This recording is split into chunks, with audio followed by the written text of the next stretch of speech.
So welcome back, ladies. It's lovely to see you all again. I just want to start off by asking a question to you. I've had lots of parents this week ask me where you are based, what are your socials, what is your contact details. So maybe we could start this week with that. Yeah, no problem. Great to see you again, Dawn. Great to be lovely back. to see you, Dawn. We are based in Bridgend. It's in Ellahabeg Business Park. And it's right beside Scott's Flooring. I'm giving them a little plug now. So I am, and we're on Google Maps. It took Joanne quite a while, but fair dues to our tech queen here. She got us onto Google Maps. So if you put in Inspire Play Therapy, Google Maps will take you directly to our door. Yeah, and of course you can find us at Inspire Play Therapy on Instagram and Facebook. We would definitely suggest you check us out and give us a little follow. And we also have an email address, info@inspireplaytherapy.com. Thank you, ladies. So this first question from one of your Instagram posts actually kind of brings in a lot of what I was thinking about all this week from your last podcast. You've talked so much about it being about the whole family and bringing the whole family in.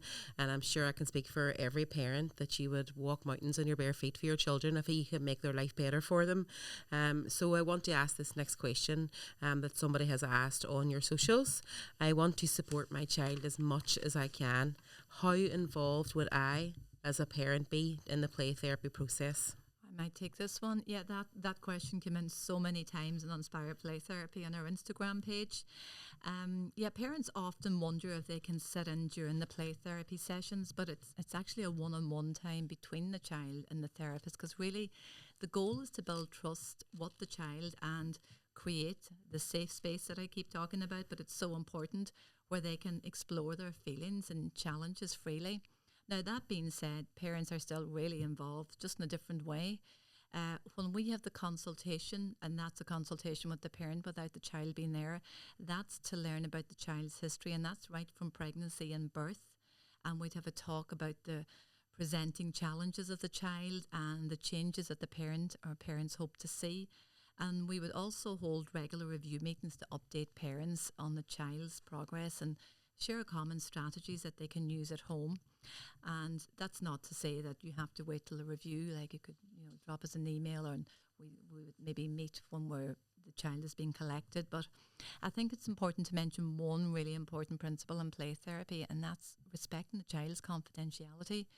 We don't share everything the child does in the playroom unless they feel comfortable with it.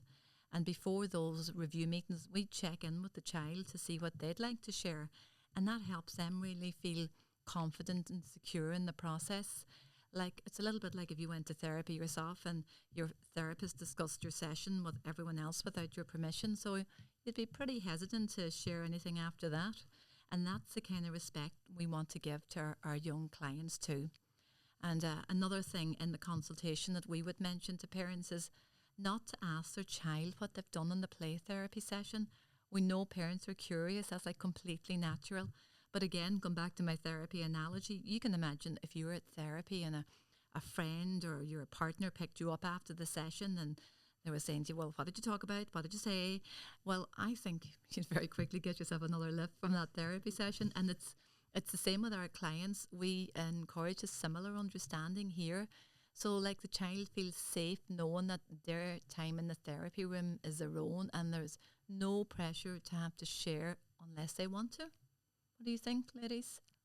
It actually sounds great, and suppose for my own child, it sounds like safe for them when that's the case. And that's because I know my own wee child has such an emotional connection to me and his daddy, and I would love him to just have that connection with somebody else. It would just be so nice. And as a parent, they probably feel threatened that your child is so close to somebody else, but that's so nice to hear. So is there a certain question you think that parents should ask? Should it just be, have you had a lovely day? Or is there anything in particular they should ask at the end? In terms of like a without asking questions? Yeah. In terms of the therapy session, I think actually ask nothing. Just be like, oh, it's lovely to see you. Let's go. Off we go. Brilliant. And then they know, well, hold on, mum or dad or whoever, they're not going to ask me. So it's up to me if I say something. Yeah. Children So will share when they want to share. Yeah. Yep. Perfect. Thank you. I think as well that it is lovely then that they get that chance with reviews to kind of go, right, this is your time now. What do you want your mummy to know? Yeah. And sometimes it's really lovely. They're like, you know, for example, I remember one child was like, "You just tell my mum she's doing a great job." So it can be really lovely for the parents to kind of get that feedback as well. Oh yeah, So nice. and I think maybe just to pick up on something Avril mentioned as well about the reviews, that we would share some common strategies, and maybe just to give an example of that for listeners, it might be looking at language use at home and the labels that we give our children. Now, I'm quite passionate about this one. Yes, she is. So nobody in my family is allowed to say my child is nosy. They are inquisitive, just to give an example. But you know, parents might say things like, "Oh, they're a drama queen," or "They're our wee troublemaker." And although it's maybe a form of endearment, it can shape a child's self-perceptions. And obviously, you might have a sibling who's not using it quite as endearing. So we're working with parents to see how they can shift their language and approach, which can really be quite transformational. So in the playroom, the child might experiment with new roles. They might try out a different version of themselves, like, you know, basically being someone who's not anxious and who's confident. And this gives the child an opportunity to explore different behaviours, which can be really quite empowering. So while the child is the one in the room, parents are integral to the process, and they're helping to reinforce the changes outside of the sessions. Yeah, and of course, it's worth mentioning as well that it's not like you can't see us or talk to us between review sessions.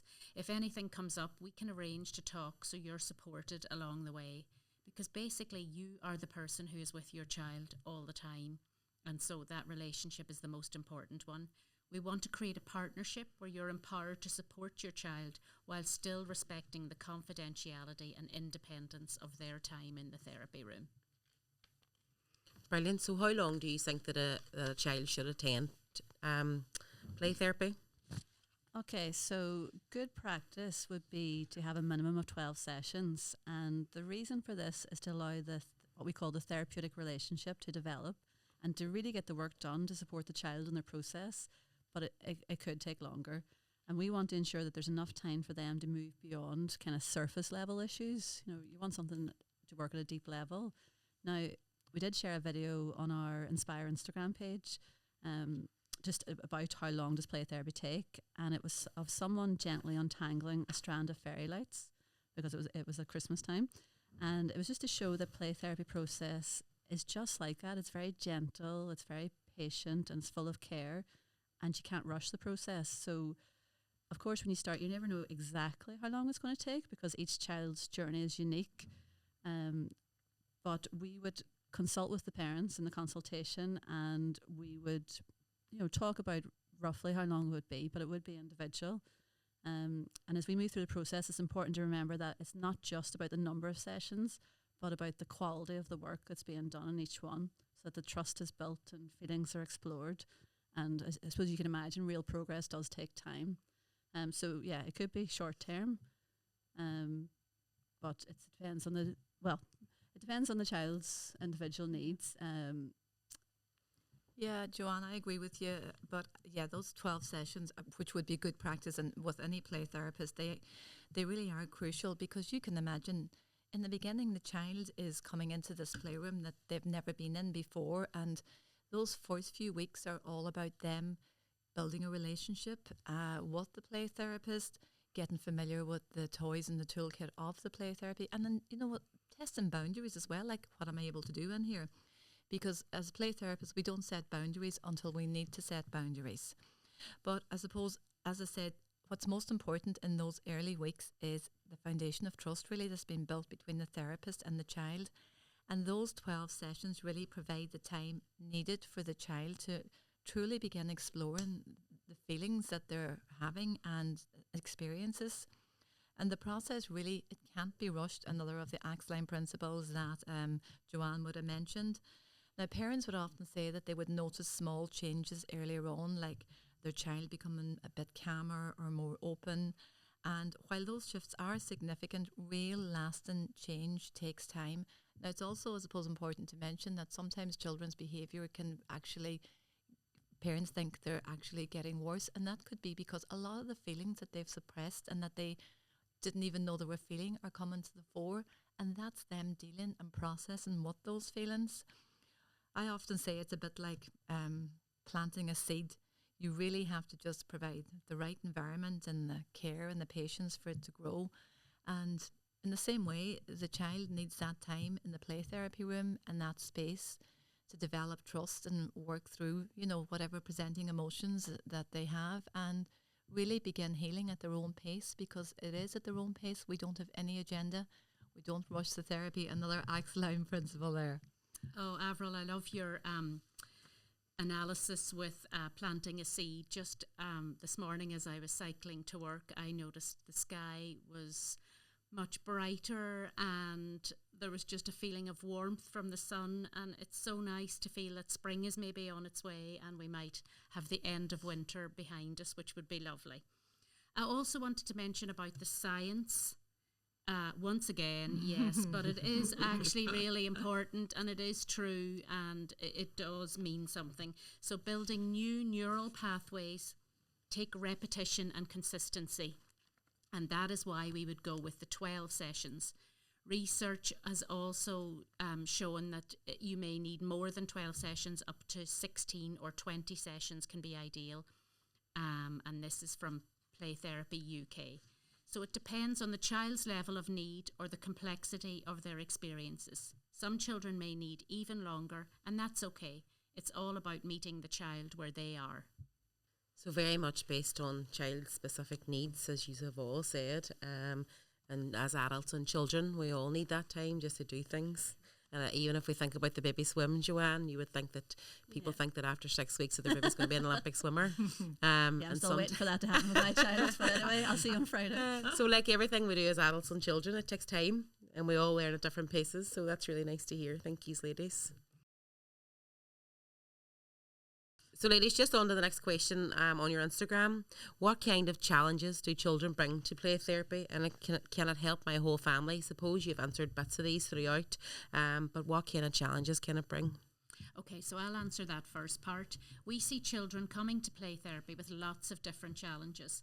They come to play therapy for many different reasons, and some are dealing with anxiety or difficulty managing big emotions like anger. Others may be struggling with friendships or changes in their lives, like a new sibling, moving house, a bereavement, and that can be a bereavement that has happened quite a while ago, or parental separation.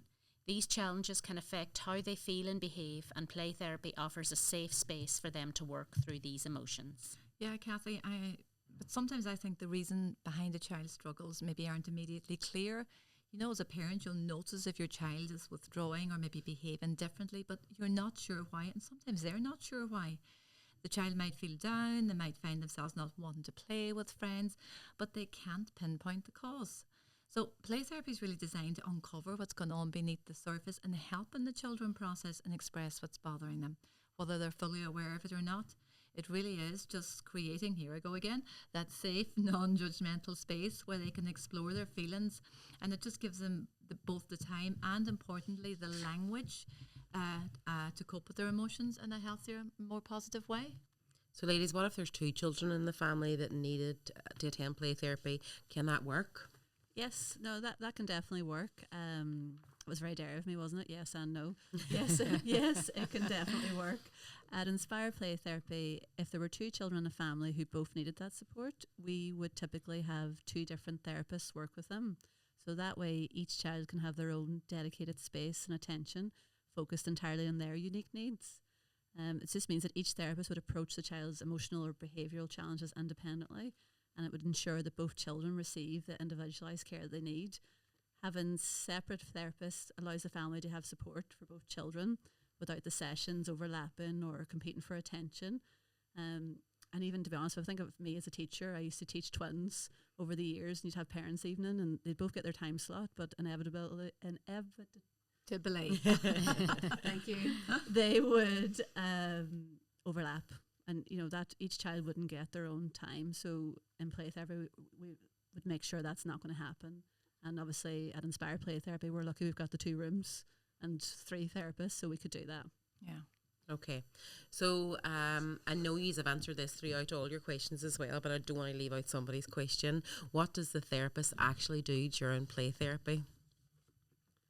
Okay, so Lisa Dion, she's a leading play therapist, and she describes the therapist as the most important toy in the playroom.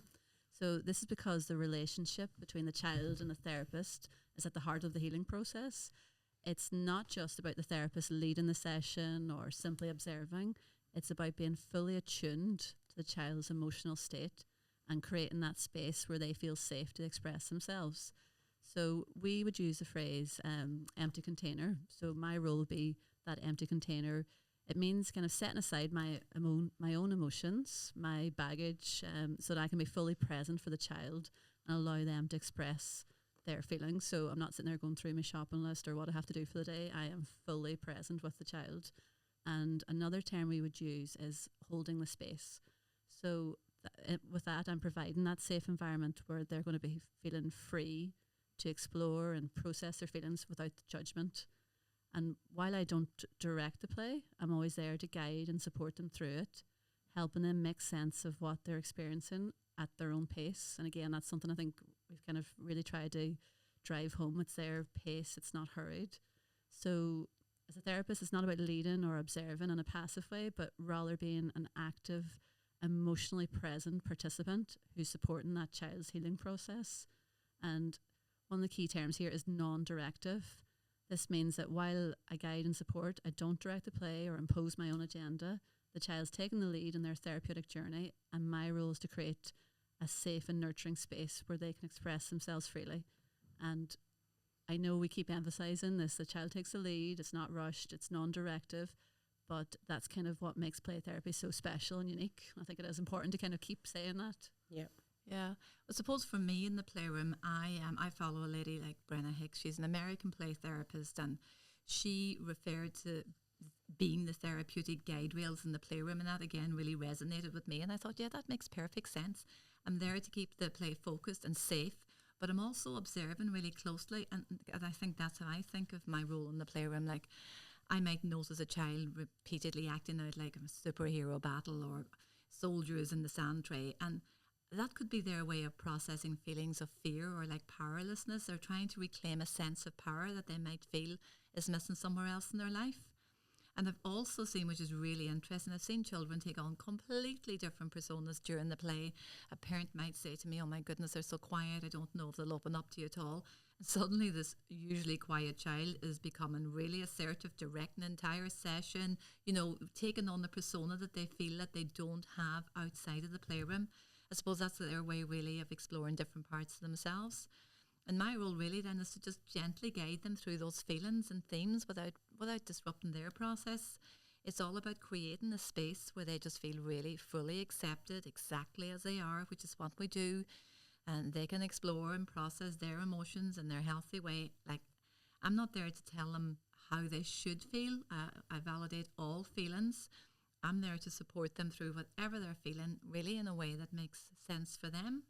What do you think, Kathy? Yeah, and just building on from what you two have both said and shared, I see my role in the playroom to be curious and attentive to what the child is expressing through their play.